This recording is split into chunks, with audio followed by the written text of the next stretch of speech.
On this week's program, gelatinous Rube shows a lack of both in-game and out-of-game knowledge. Rump takes a dump on Session 0. Flooded Realms and Recon Quest succeed in their quest to flood X with idiocy. Bugbear Brothers seems to have invented a controversy over GM screens. And Dunder Moose blunders through a brainless 90 minutes of B-dubs rambling. That's right, everyone. I'm Daniel, and you are watching Driving in Dragons, and this is Intelligence is a Dump Stat. This week, we actually have an 18 in intelligence, if you add everyone's scores together and multiply it by 2.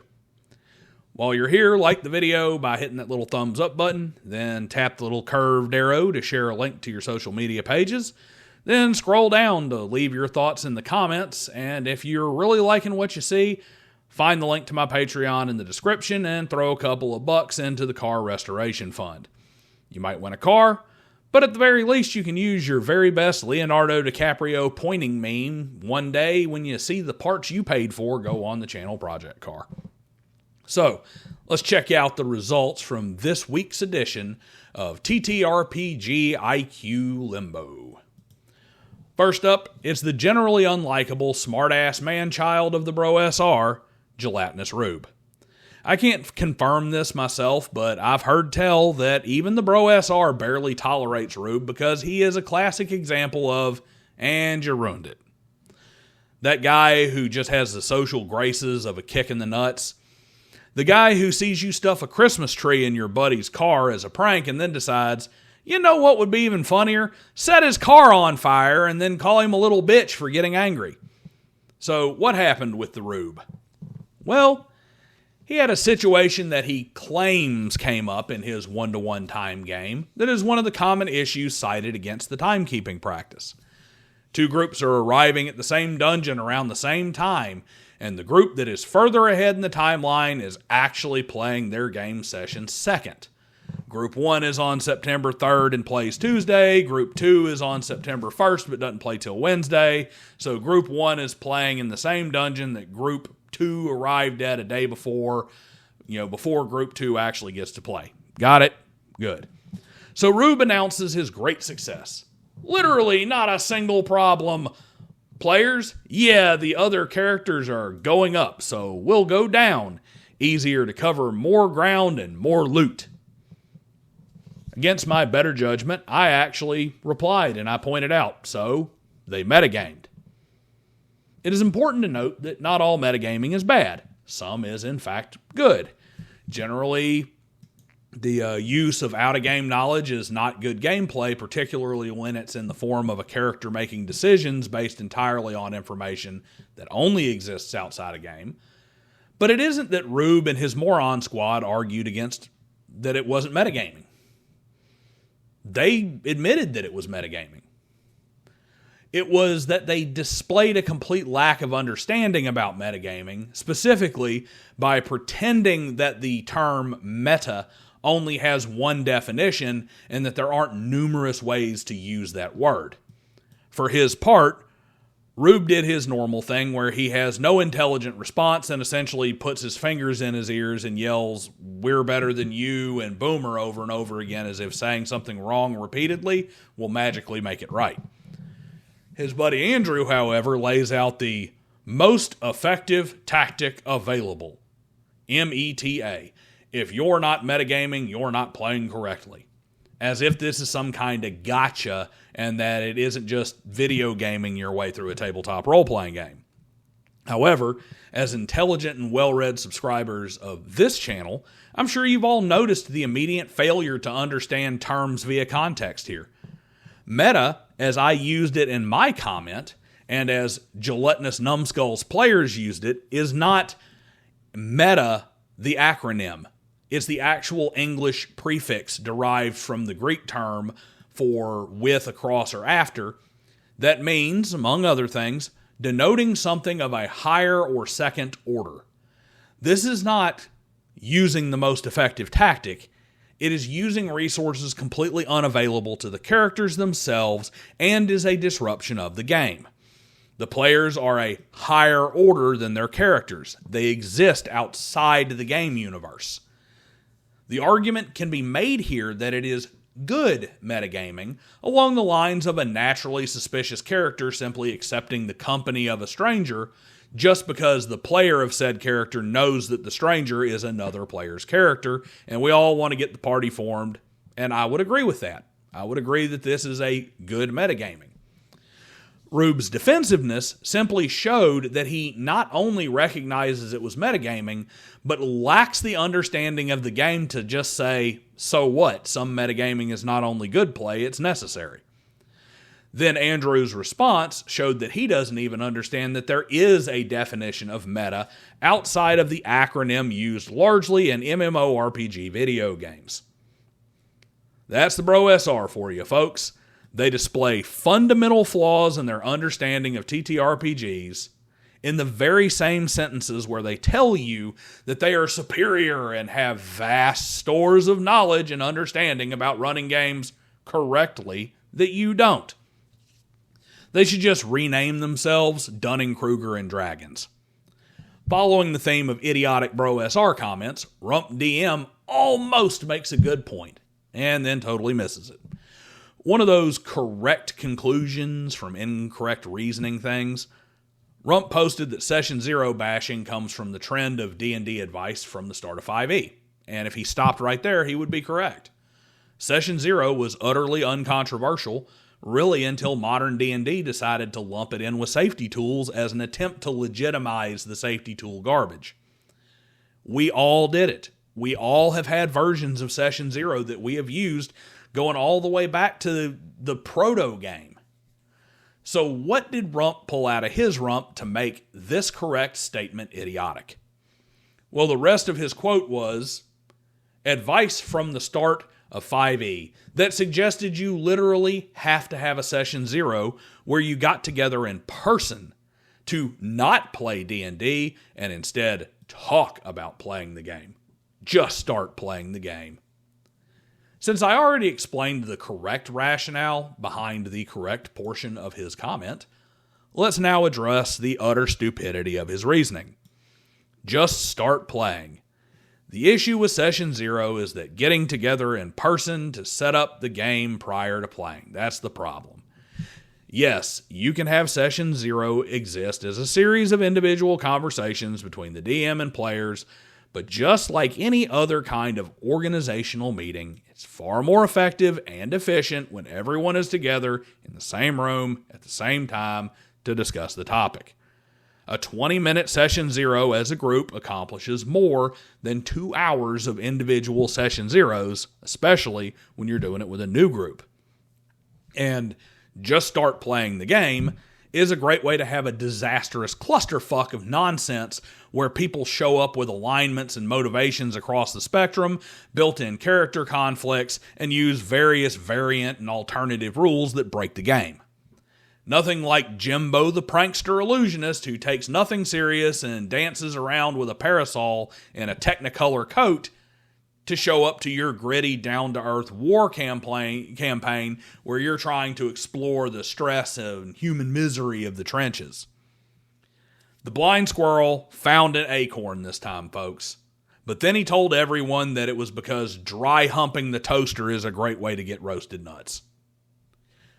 Stepping away from the Bro SR to some of their more vocal opponents, Flooded Realms and Recon Quest both completely missed the mark on opposite sides of the target. Recon Quest posted that if you need to prep your game, you are either playing the wrong game or trying to push some story on your players that they didn't sign up for, and that is just a facile statement. Flooded Realms replied with, if you don't prep for your game, you don't care enough about the hobby to have an opinion. And they're both wrong from the opposite sides of the coin. I'm going to not be obtuse here and exclude things like creating charts and tables and reading rules from prep. I'll even exclude the bare bones of world building from the term and say that for the purposes of this section, when I say prep, I'm talking about things beyond, just knowing the game and the basics that are needed. Prepping beyond that leads to better gameplay, particularly narrative gameplay. Even if you are simply allowing the players to organically explore the world and create a story with absolutely no pre-written through lines from the game master, the game is still better when you prep. This includes having NPCs ready to go beyond their stat blocks for PCs to interact with. It includes generating maps for locations and selecting appropriate loot tables. Here's the thing. Even if you want to run a straight-up randomly generated adventure dungeon delve game, it is superior and a superior player experience when the game master has taken time to set things up where the options on those random tables and charts results in things that make sense within the game world. It is the reason why we have encounter tables that are refined further by things like level and environment. So yeah, Recon needs to go on a quest up his own butt to find his head where he found this take. Now, if he had said something like, if you are finding yourself spending excessive amounts of time on prep, he'd have a point. For instance, instead of spending hundreds of hours trying to make 5E work as a futuristic heist game, you should probably just pick up a copy of Cyberpunk.